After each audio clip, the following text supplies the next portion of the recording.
Welcome to the Public Voice Salon. We are an open dialogue on education, the arts, and social change. And we have the great delight to be in Newark, New Jersey today, a very creative, very aesthetic place to be.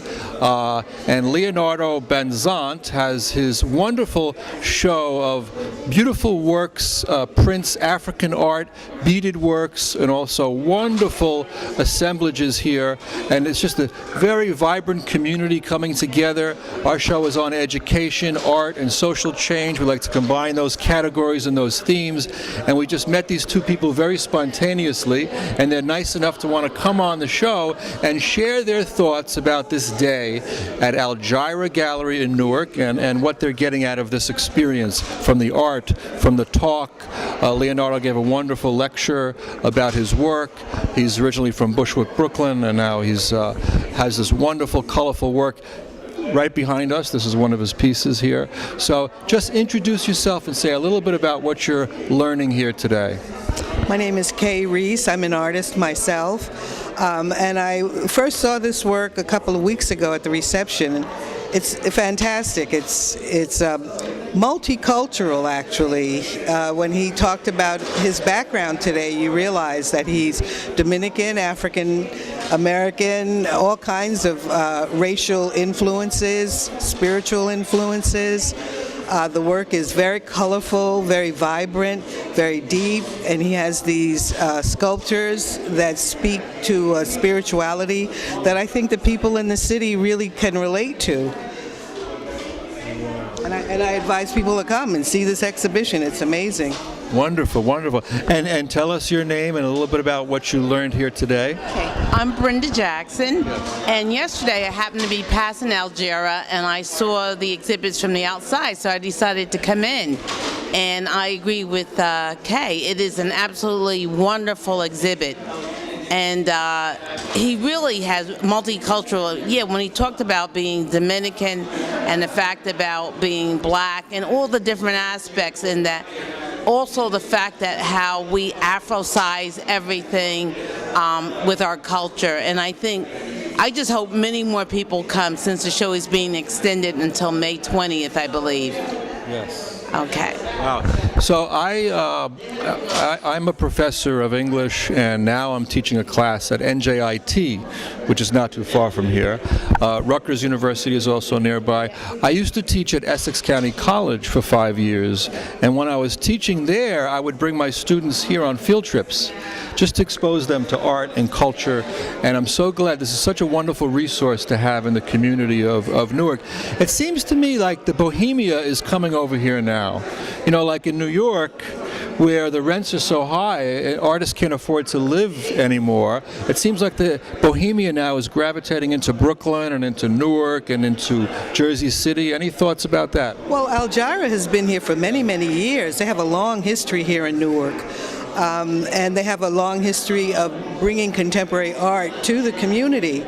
And what I like about what they do is they bring artists of color, all kinds of artists here. So the community is exposed to a lot of different perceptions, perspectives, and it's very invigorating. Very invigorating. So yeah, bring your students here. I would particularly suggest that high school students, even grade school students, would appreciate this work because it's so visceral, it's so elemental. They can appreciate it on so many different levels. It's really great, and I thank Algira for that. You know, one of the problems in our educational system today is they're taking the arts out, and they're taking the humanities out, and they're focusing on a very narrow program, teaching as training. You know, so talk a little bit about how you got interested in art. Well, I became a member of the Newark Museum, and later on I became a volunteer. But the museum also has day trips, and from there we went to a number of different museums beyond Newark to MoMA, the Metropolitans, the Brooklyn Museum. And also, there are a number of galleries now in Newark. And besides the fact Newark is so easy to get to from New York. So I think it is definitely the place to be. And of course, we have Ras Baraka, who is the mayor, who is the son of Leroy Jones, who is the great Amiri Baraka, a.k.a. Amiri Baraka, originally Leroy Jones, the poet, the artist, the activist. Was involved in movies and theater. I don't think there was any art form that Amiri Baraka didn't touch. And I see this sort of as a part of a renaissance in Newark with his son now at the helm as mayor. Any thoughts about that? Or? Well, the thing is, I'm a transplant from the Bronx, New York, and we have a long tradition of artistic excellence. I was very well connected to the arts community in the Bronx. I won awards in the Bronx. I've done art all my life in the Bronx. It's just by accident that I'm here. But when I got here, I began to seek the same thing that I experienced in the Bronx here.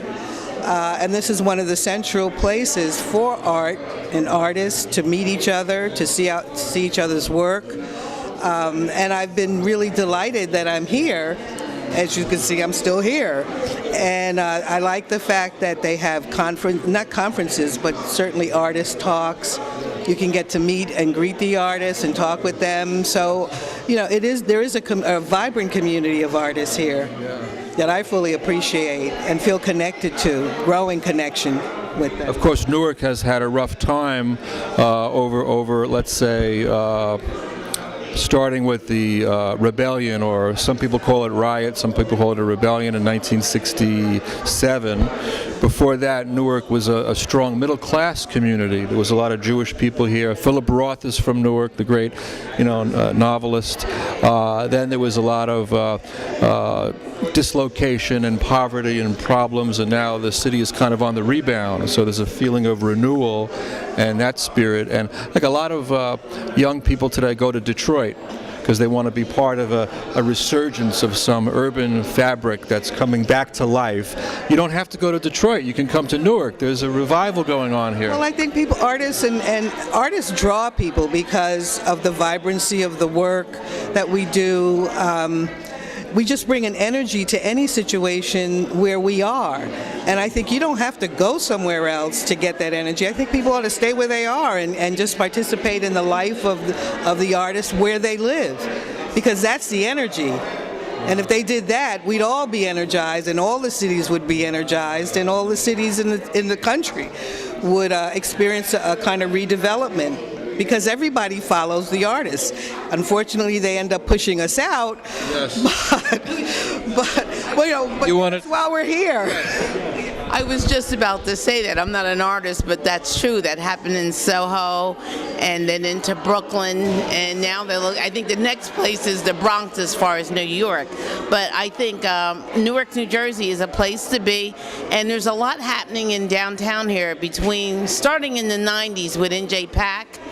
And then a couple nights ago, I was at the Prudential Towers. So things are really happening, and downtown is getting rebuilt, and the goal is that we get beyond the downtown area. Thank you, ladies. Thank you both for spending time with us, and you can get back to the social life that's going on. We want to go back and capture some more of the social life here and be a part of these dialogues. And so we're just happy to be in Newark today, and good talking to you. Thank you. Okay. Thank you very much. Okay. Oh boy, we just got so lucky now because I actually got to meet Nanette Carter, who is Leonardo's teacher at Pratt Institute in New York. She's also an artist, and since our show is about education, the arts, and social change, we love this whole student-teacher relationship. We think it's sacred. And so you spoke very eloquently here during the Q&A. Why don't we just let you speak about this show that's here and your thoughts on the work and on Leonardo as he's developing as an artist, as you've seen him as your student. Yes, I first want to say that I met Leonardo in a most special situation. We were walking across Pratt's campus. And we looked at each other, and right away we had to talk. It was something that pulled us together. And we got to talking. His energy was so positive. And eventually I was able to convince him to take my class. It worked out wonderfully. He'd been having some issues with a few of the professors. My class, I'm very inclusive, you know. I'm going to work with my students wherever they're coming from. I want them to build on their knowledge and their skills, but also to develop their own unique voice. And Leonardo has a most unique voice, very powerful, very clear and very sure of himself. I love that about him. He was just as much a teacher in my course as I was, because I think for the students to hear him speak about the reasons why he was making this art, the spiritual aspects, along with things like form and color, was such an awakening, I think, for all students. He was so clear about what he wanted to say and what he was doing. So I always liked when we were having a critique and it was time for him to talk about his own work, because I think he took the students places they had never been before and opened up their minds to why one would be making art. What is that force that pushes us, all of us, artists that are musicians, it doesn't matter, writers, whatever. And it's our experiences, you know, our knowledge of what we've read, what we've experienced, our parents, our culture, the city we grew up in, our neighborhoods, all of that informs our art. And he was so articulate in the way that he expressed his ideas. And his work is just fantastic. I'm very much about surface and texture and color, and he brings all of that to his work. And there's such a force. I think there's a force of sort of a mysticism. There's a force of nature, truly a force of nature, and just a wonderful, brilliant young artist. Yeah. Wow. So talk a little bit about your own development also as an artist and as a teacher. Who was some of your inspirations? Yeah, it's interesting because Leonardo, I'd asked him the very same question, what started him creating art? And I think it was nature. I loved to be out in nature. I loved to be near the ocean. I loved the forest. Nature. And the colors, the changes of the season, growing up on the East Coast, the colors, just all of it, just a combination of things. But also, what I began to really get involved with were contemporary issues. And so I would use nature, social issues, that's right. And I would use nature as a metaphor for some of the points I wanted to put across in terms of contemporary issues. I read the New York Times. My family did. I came up in a culture that we had Time magazine, Newsweek magazine, New York Times. I grew up in Montclair. Montclair Times. A very artistic community, yes, I might that say. also. Oh, sure. And so appreciation of the arts, people who supported the arts. All of that was around me. It was very rich. I was very blessed, very lucky. And my parents were very open to me being an artist. Right. And my mother always said, well, you know, you can always teach. My mother was a teacher. There you go. Okay. All right. So you got encouragement. Encouragement and I from your saw family. my mother, who was a very gracious and giving person, as a teacher, giving of herself and her knowledge. And she would take me to school with her. And I saw it right there, you know, and it was like, and I thought everybody's mother did that when I was 5 years old. I didn't know, you know. And my mother taught dance. My mother was a dancer. So this idea of giving of your knowledge and allowing others to express themselves also was very much a part of my culture and my life. Thank you for spending some time with us today. Okay, Nanette, thank you. Okay, so now we have the great delight to be in dialogue together here with the artist Leonardo Benzant. And this show is called Afro Supernatural at the Elgira Gallery in Newark, New Jersey. And joining the artist is his curator, Dexter. He's here. And also Victor Davson, who was one of the founders of Algira Gallery back in the early 1980s and one of the guiding spirits here in this artistic community. Yeah. So we got about 45 minutes here of luxurious time just to be together in a dialogue, and just to sort of off the top, just to sort of ease into it in a very unstructured way, in a kind of random way, and any thoughts you have on today. Any thoughts on the show, and the experience and your art? Introduce yourself to the world on our show. Cool. Yeah. So my name is Leonardo Benzant, and I'm the artist. And next to me, curator and Victor Davson, founder of Algira Center for Contemporary Art. And you know, I'm just looking at my work, and it's the first time that I'm seeing all this work together in one space. I have work here from 2010 to the present, and it makes you reflect about, you know, your next moves, things that you feel are strong, that you want to make stronger, and things that maybe you want to transform. It's just kind of like it's like taking a look at what you did, you know, and what's next, sort of thing. Well, I mean, the only thing I would add to that is, you know, this is Leonardo's first solo exhibition, and it's wonderful that it's taking place here at Algira. You know, I think that for any artist to have the opportunity to have their work seen, I mean, you know, it's not in its totality. Of course, there's works that he's created that aren't actually here in the gallery at the moment, but to have your work seen in such a sort of rich totality is really important, I think, for an artist. As he just mentioned, he never had the opportunity to actually see these paintings and sculptures hung together in this way, and it opened up new ideas about what to do next as an artist. So I think, if nothing else, it's fantastic for that.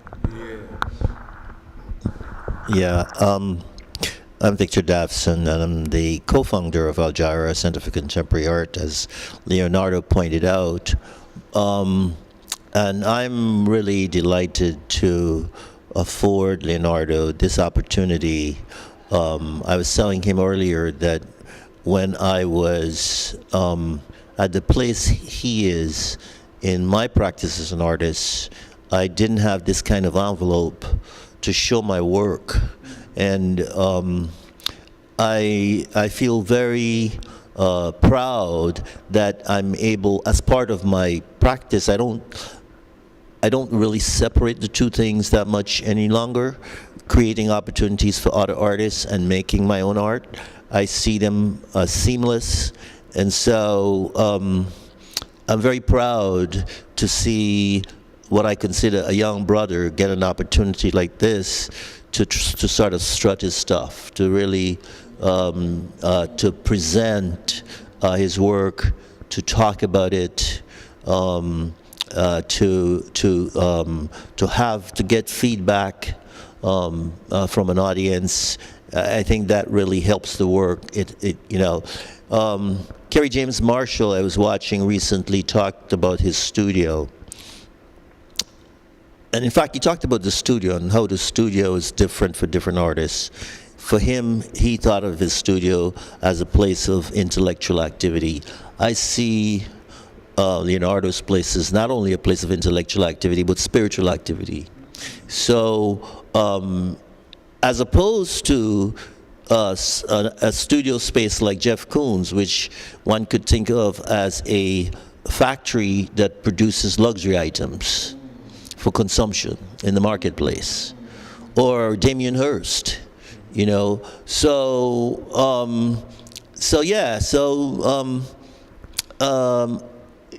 And you don't really get to see the work until it's designed in a context like this. So this is really, I think, fulfilling for me, as it is fulfilling for you. It's also I mean, making the work is also a very solitary experience. It's just you, even when you've got people assisting you to do because this work is highly labor intensive. Even when you've got people assisting, it's only when you get an opportunity like this to show the work and to see what you've really done and to step back and also to be celebrated for all the time that you've been in solitude creating it, that you really feel, well, I've accomplished something. Yeah. So thank you, man. Thank you for sharing this. Thank you for putting this out there, and thanks to you too, Dexter, for like spotting it, finding it, working with him on it, working to present it in its best light. This is a very, it means a lot to me personally, because I came to be the director of this place by default as an artist who was looking for opportunities, and I was not going to shop my slides from door to door. I wasn't going to do it. I was going to create my own opportunity. So, I know exactly what I'm doing here in terms of creating opportunities for artists that are emerging or young, and also opportunities for artists who have been overlooked. And there are lots of them too. Artists who are like in their 70s and 80s, have bodies of work, and they've never seen it in a context like this. The last show before your show was by Pat Lay, and Pat Lay said that she discovered work. This is a woman who at one point was in the Whitney Biennial, and she said she was like rediscovering work when she was getting ready for her show. So, yeah. I stumbled upon this exhibit here completely randomly by serendipity. I happened to finish teaching my class at NJIT. I teach a class called Speaking, Thinking, and Writing. And so when I came and I looked at the work and I watched that wonderful oration that was filmed that plays here, and your interest in writing and communication, I was able to relate to that. And I love how you said when you were younger, and you were very vulnerable in admitting this, that you felt that you couldn't fit in, you couldn't find your way into, the people around you. You were nonconformist, in other words. And Emerson said, "Whosoever is a man must be a nonconformist." It also made me think of Neil Simon when he was a young man. He said he felt invisible in his family, and then that made him want to be a writer so he could be noticed. So this idea of recognition, it's so important to be acknowledged and affirmed. I thought of Mikhail Basquiat when I look at your pieces in a way. And he was interested in also graffiti and expression and language. And also there's a Nigerian writer named Teju Cole, and I'm just reading his work now for the first time. And he's a writer who wanders around urban spaces, and a lot of it is serendipity and happenstance and things like that. Talk about growing up in Bushwick, Brooklyn, and talk about your experiences and what shaped you in becoming the artist that you are today. Well, the invisibility part is it's definitely an aspect for me, like just as an individual, growing up in my particular neighborhood, family, so on and so forth. But also as a person of African descent, you deal with these levels of invisibility. You know what I mean? And what I wanted to say is I have a book at home. It's a book on Haitian voodoo. And there are pictures inside of this book that have, there's a picture of a man, and he's in his sanctuary or his altar room. And on the wall behind him, he has all these sorts of images. And these are images that you find in Haitian culture. And when I first saw these photographs, I was like, this reminds me of Basquiat. So I say that to say that. How old were you when that happened? How old were you? I found this book several years ago. Okay. But I had known about Basquiat's work before this book. I think it's a book, if I'm not mistaken, by Phyllis Galembo. But what this book helped me to articulate, because I already know it in my gut, but when I saw this image, what I'm saying is that it helped me to understand that Basquiat's world or his language is not in a vacuum. You know, the cultural dynamic is greater, is more powerful. So, and it's not just the Haitian component, it's also the Afro-Puerto Rican component. We share similarities in that we both have this Caribbean heritage. So I say that to say that there's a larger thing that we're both pulling from, but he just happened to come along first. And so a lot of his language, when you look at Haitian culture or whatever, you see it in Basquiat's work. So the culture is greater in a lot of ways. But that's not to negate Basquiat's individuality, but that's not to negate mine's either. But there's these connections, you know what I'm saying? I have a question for Dexter. I wanted to express something about Brownsville, Brooklyn, because you had that wonderful story about you were born not quite in Brownsville, but near it, Bed-Stuy. One of my great heroes and mentors and teachers was Maxine Greene, who was a philosopher of education at Teachers College, who is I think they said that she was like the heir to John Dewey in terms of aesthetic education, the importance of the arts in education. Maxine taught me that the arts help us think of things as if they could be otherwise, the sense of possibility that you get from the art encounter.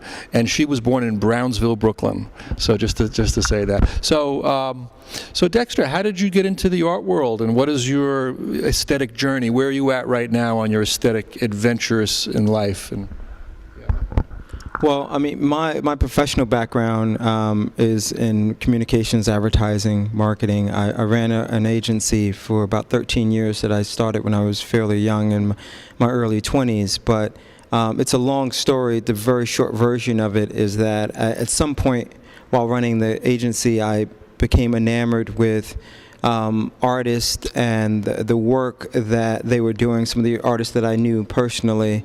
And I realized that there were things that I could offer in terms of my business and entrepreneurial background that was missing in the equation for these particular artists in terms of running their lives or their careers like businesses, helping them with things like marketing and PR and sales and what have you. And so I kind of transitioned into the world because I out of a love of painting, out of a love of sculpture, but also particularly out of seeing a need and seeing that I could offer something. But, I've been thinking about this a lot lately because, we all go through changes and transitions. And someone had asked me, about my life and my work within the arts. And I said, something occurred to me recently that I never actually planned, but I became aware of it fairly recently, is that as a curator, right, I'm an independent curator, so what that means for those who don't know is that I work with various museums and galleries as a consultant, for lack of a better word. It's project-based, right? So I'm not an employee of a museum per se. But what occurred to me was that nothing ever happens to me, right? Nothing ever happens to me today that only benefits me. It is impossible for anything good to happen to me professionally that only benefits me. Because anything that happens to me professionally that's good entails an opportunity to organize an exhibition, an opportunity to work with a gallery, an opportunity to work with an artist. So nothing I do only benefits me. And so that's what a wonderful situation to find yourself in, And I just want to ask now, I want to bring Victor in. You had this wonderful show in the East Village last Sunday. It was fabulous. Great people were there. Ben Jones was there. He's one of my heroes as an artist. So You were one of the founders here of Elgira Center of Contemporary Art. Now you're sort of getting ready to move on to a different phase of your life. Where are you at on your journey, and maybe what advice could you offer the younger artists, people like Leonardo that are coming up? Well, I think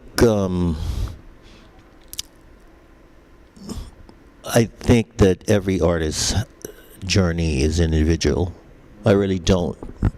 I don't think that one could. I think one could create a roadmap that fits each artist, and I think that there may be shared opportunities for sharing your experience, and some of your experience maybe could be applied. I'm thinking of Dustin Hoffman, and one of the things that I think his breakout movie was The Graduate, and Dustin Hoffman said that on the Actors Studio, he was being interviewed, and he said, "You've got to be crazy if you don't think that luck is a factor." You know, there are things that are outside of your control that determine whether you break out, break through,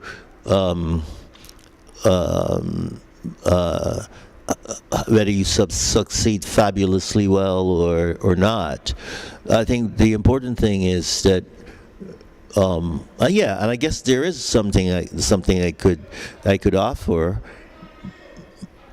and that is that you've got to have the work. You've got to do the work. Nothing happens without the work. So everything flows from the work. So if you don't get the work out, and making the work requires a certain kind of commitment and discipline. That's basically what it's about. You've got to get to the studio, and you've got to have a fierce work ethic. You know, you can't wait until, like, well, you know, I get the inspiration. No, you got to go to the studio, and you got to work, and you got to develop the habit of. I mean, that's why they call it the practice. You know, and so my feeling is that there's no excuse if you live in a one-room apartment with your wife and your child, and you got to work at the kitchen table.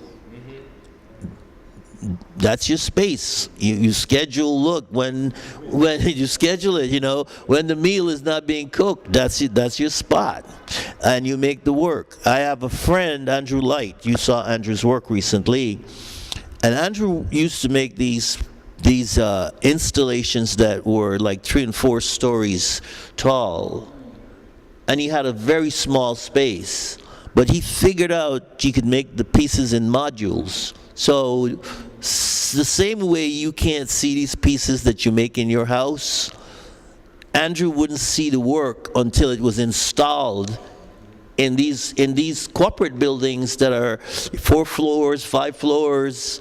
So I mean, you just have to find creative ways. Archie Rand, who is an artist that I think a tenured professor that is in Brooklyn College, I think it is.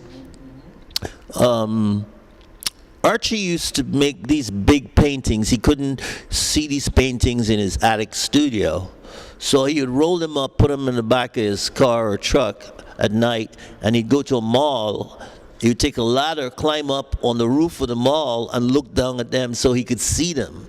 So I mean, that's really wild. But you know, again, you've got to be constantly. You've got to find innovative ways to make the work, to see the work, but it comes down to discipline. You got to get to the studio, man. No work, everything flows from the work. Tom Felix used to tell me that all the time. You know, you got to get the work done. That's it. It's funny. No, it's funny to me when he says that, because I remember a time in my life where I thought that I had to figure it all out before I began. You know, like I had to figure it out in my head. And then I came to a point where I realized that that's just not how I work. I can't figure it out in my head, and I just have to begin. And as I'm creating, it kind of comes to me. You know, that's sort of... But it's a better way of thinking about that. Also, there are two ways. There's an artist, I think, by the name of one of the artists that I admire. I think it's Torkov, Jack Torkov. And he said, you make marks, and the marks accumulate. I think it's Jack Torkov I'm talking about. And then the work implodes. It's there. You just make the marks, and the work will appear. There's another way of also imagining it, that Carl Hazelwood, who's my co-founder, one of the co-founders of Algira, I asked Carl, when Carl was doing these large paintings like yours, and he was pouring, like Helen Frankenthaler, and he was also pouring, like Frank Bowling did the same thing, to name a black artist, black British artist, born in Guyana. And Carl said to me, I said, so Carl, how do you decide what to do? He said, the work tells me what to do. So talk to the work. That's right. You know, you were talking also, Leonardo, you say about ancestors, the importance of remembering the traditions we come from. And it must be said that we are in a city where Amiri Baraka walked these streets, you know, formerly Leroy Jones, the great poet and writer and activist. And so there's a kind of legacy here in Newark, even going back. Philip Roth was one of my favorite novelists, and he was here. Jerry Lewis was a comedian from Newark. So much tradition came out of Newark. I was actually on my way to give a talk on the Upper West Side the day I stumbled onto this show here, and I'm developing a play, a one-man show called How to Be an Actor in Your Own Life. So everything you just said, Victor, about art, and Claudia and I, we see our show as a work of art. I mean, you just spoke to us in terms of your inspiring words. That was just wonderful. But here I was about to give a talk on the Upper West Side, and I was nervous because I was saying, oh, am I talking too much about my family? And then I encountered your oration on this YouTube here, and you said, no, you have to remember your roots, where you came from, you have to honor your ancestors. And I went and I gave my talk, and I think my talk was a lot stronger for having encountered your work. So artists, in a way, inspire each other in a community. Where is the community of artists today? When you think about Greenwich Village, what it once was, now we look at the gentrification, and it's very hard. It would be hard for a Jackson Pollock today to be living in Manhattan and to be holed up in a village loft. So is the community, is the art community scattering to places like Newark and Brooklyn? Is this the new Bohemia? Well, I mean, it's I wouldn't say that I'm an authority on that subject to answer that question. I can only kind of give you my observations, which could be a little anecdotal, but I think it's at least informed by many years of being in a place like Brooklyn, for example. Yeah, there are neighborhoods that are still described as artist neighborhoods, like Bushwick or what have you. But the reality is that the way real estate has affected communities, real estate development, real estate prices have affected communities, in New York in particular, it really hasn't left too many places where artists can find what one would consider cheap rent.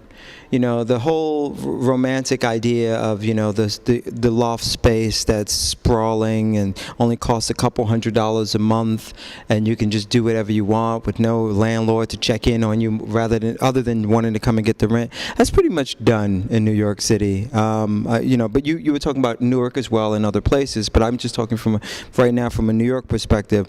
I think artists, to Victor's point, have to get creative about it all, not just creative about making their work, but also creative about where they make their work and how they find spaces, maybe even outside of their own cities. It's tough. I mean, it's really tough. There are very few places where I see artists who are able to be a full-time artist, have a studio, have a home, and not have to do something else and still live in the 5 boroughs. That's really difficult. Well, that brings me to something that a more formal program that I started in 1999. I started a program called Emerge. And Emerge pretty much was modeled on AIM, which is Artists in the Marketplace, that is a program at the Bronx Museum. Emerge set out to do something that when I went to school, I think at Pratt, my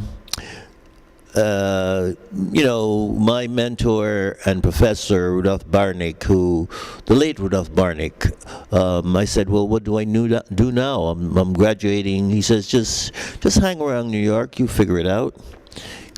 Well, I was pretty depressed by that response. Because here I had a piece of paper that, and I really didn't know what I was going to do with it. I had a kind of most professions, if you got an MD or you've got something behind your name, you're an attorney.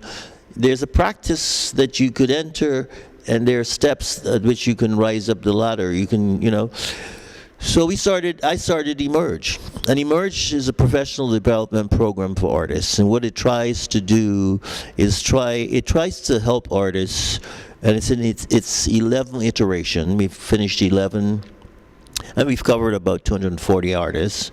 And the idea is to help artists to operationalize their practice. We collaborate with Creative Capital. We have between 200 and 400 artists that apply. We select only 22. It's a competitive program. I joke, but I tell people that if I applied to Emerge now, I probably won't get in, even though I started it. Those artists get a chance to meet with people like Dexter, professionals in the field. They learn how to budget, make a multi-year budget. They learn about marketing.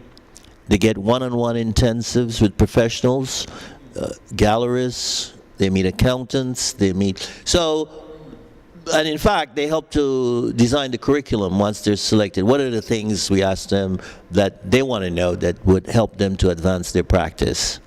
And so I think the world of Pollock was a much more innocent world than the world we're talking about today. It was a smaller world. It was a white male world, essentially. It was a world that totally overlooked people like Norman Lewis. And Norman Lewis is only like today getting an important monograph. You're talking about 50 years later.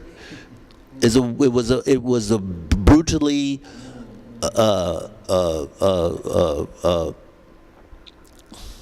I'm going to stop. Right, but I mean, to that, just the thing I would add to that is, I think, your question is obviously a valid question. Every question has validity, because if there's pure curiosity behind it, then no question is a bad question. But I think that sometimes we have to ask ourselves, are we asking the right question? And I'm not just directing this to you by any means. I'm just saying in general, because I ask myself that all the time.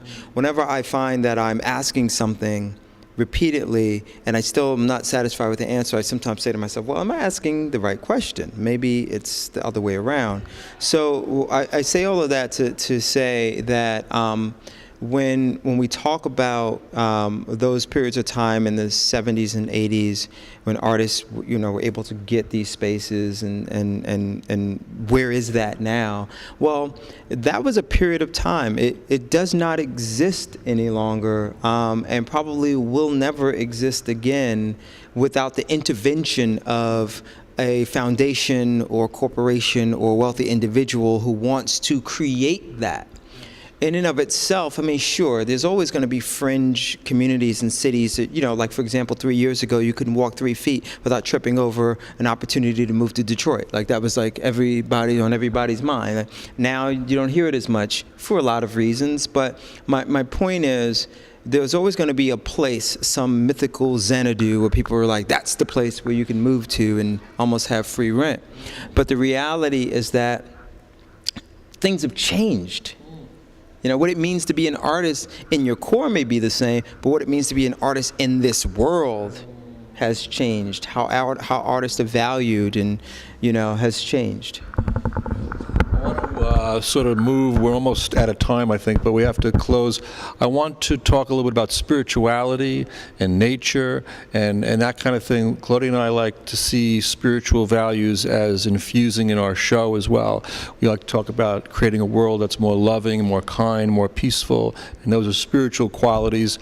There's an organization founded by Cornel West and Michael Lerner called the Network of Spiritual Progressives, which I've actually spent a little time in that. The arts. One of the things I thought of during your lecture was John Paul Sartre, who said that the work of art is itself a statement of freedom. The freedom of the artist to create it, and also the freedom of the person who encounters the work to decipher the meaning for themselves, whether it's a novel, whether it's a song, whether it's a work like yours. In a world that's becoming more fast-paced and hectic and corporatized, is the arts, can it give us peace and healing? I don't know if the arts are going to give us peace and healing, and when I think of spirituality, I don't only think of spirituality as peaceful and loving, and that's sort of the cliche we have about it, but there are other dimensions to spirituality where spirituality is also resistance. It's spirituality is like what inspired the Haitian Revolution. You know what I mean? Spirituality can manifest itself as the fire or lightning or an earthquake. In terms of the archetypal imagery that we associate with spirituality, spirituality can be the machete that clears the road. It can be violence if the violence is appropriate and meaningful and purposeful. And sometimes, like Picasso talks about, creativity is when you create something new, there's also this an act of destruction. So spirituality is not one-sided. It's multiple ways into spirituality. I guess for me, it's not so much only the peaceful, loving side, but it's a balance of all these different forces. Some of them are forces that build up and nurture, and then there are other forces that tear down and destroy and clean away and eliminate. And you need all of those things for balance. That's kind of how. And in terms of education, like coming out of the educational world myself, I see that there's a deficit of education on art, not only in schools, but on media. You get and media, we're trying to use this television show as a platform to educate about art. John Dewey said that the more you know about a work of art, the more you see what's there to be seen, the more you can feel and experience. So just having knowledge of art, I think a lot of people are intimidated by arts, myself included, And when I look at your work, and it's so complex, it's so mysterious, and I wish I had more language. I wish I could be like one of these New York Times critics, when they write out their articles, and it's like, whoa, how did they get that knowledge, and how can we get that knowledge, and how do we see ourselves as not inferior if we don't know as much as we could know? That's interesting. I would just wanted to add that a lot of times at my openings, I'll get the question, what does it mean? And that's sort of what you're alluding to. And a lot of times, sure, I'm informed by things, and there's, as an artist, you're on this quest of accumulating information, and you're learning the language of the arts of different cultures and different generations and things like that.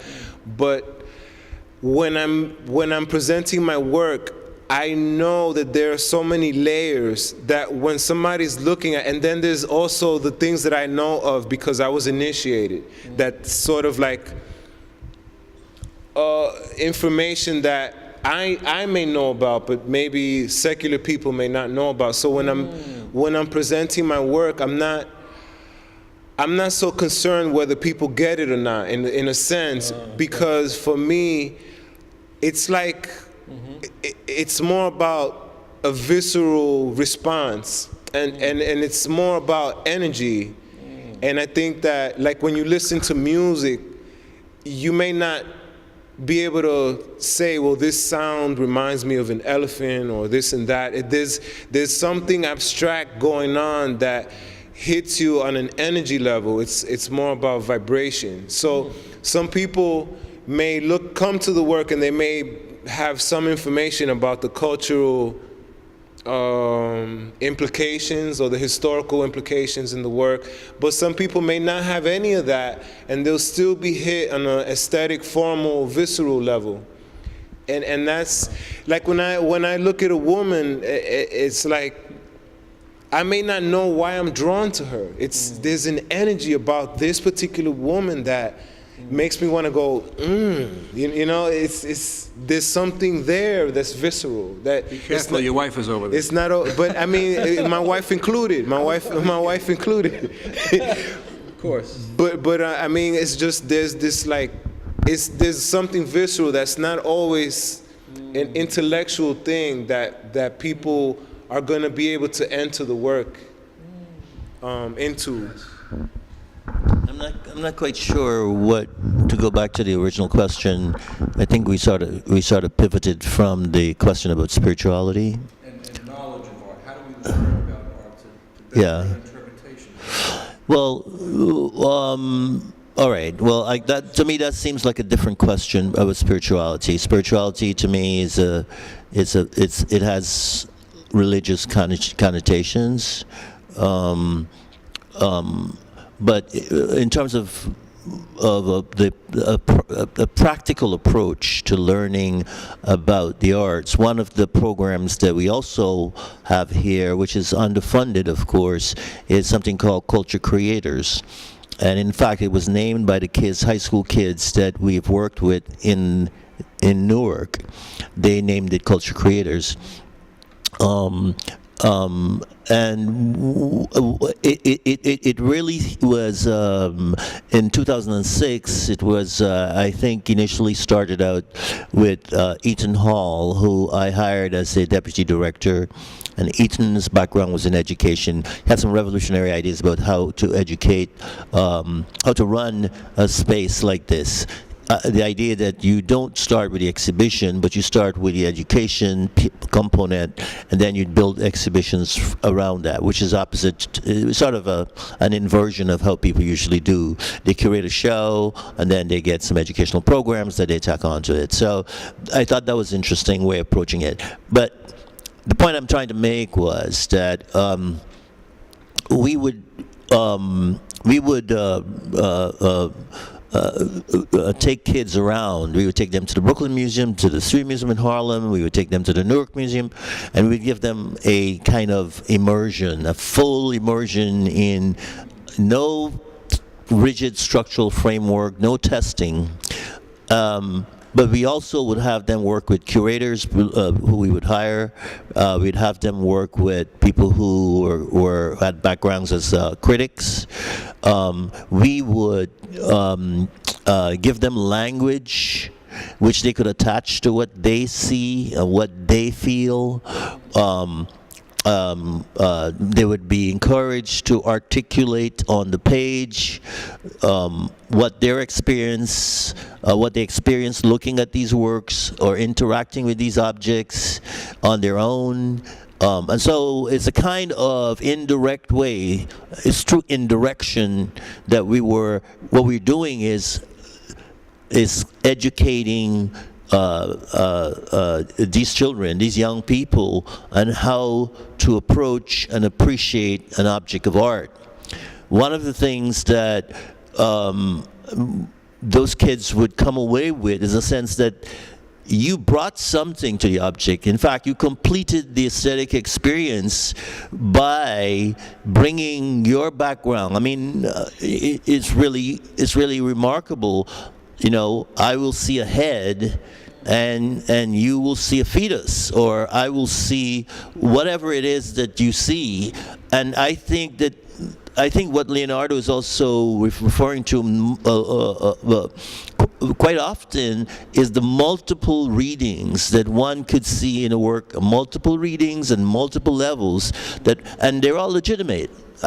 You know, so that was, to my mind, you know, the most enriching experience for these kids to come back, create artwork in groups, do an exhibition, do a poster catalog, and I mean, quite liberating based on their experience. So, yeah. We're almost out of time, but you know, Herbert Marcuse, the great philosopher, said that art is also a source of liberation, and I feel liberated by your work. I feel there's a beauty, there's a complexity to it that I want to engage with it more. I want to learn more about it. And you mentioned love, and whenever I hear the word love, I think of my wife Claudia.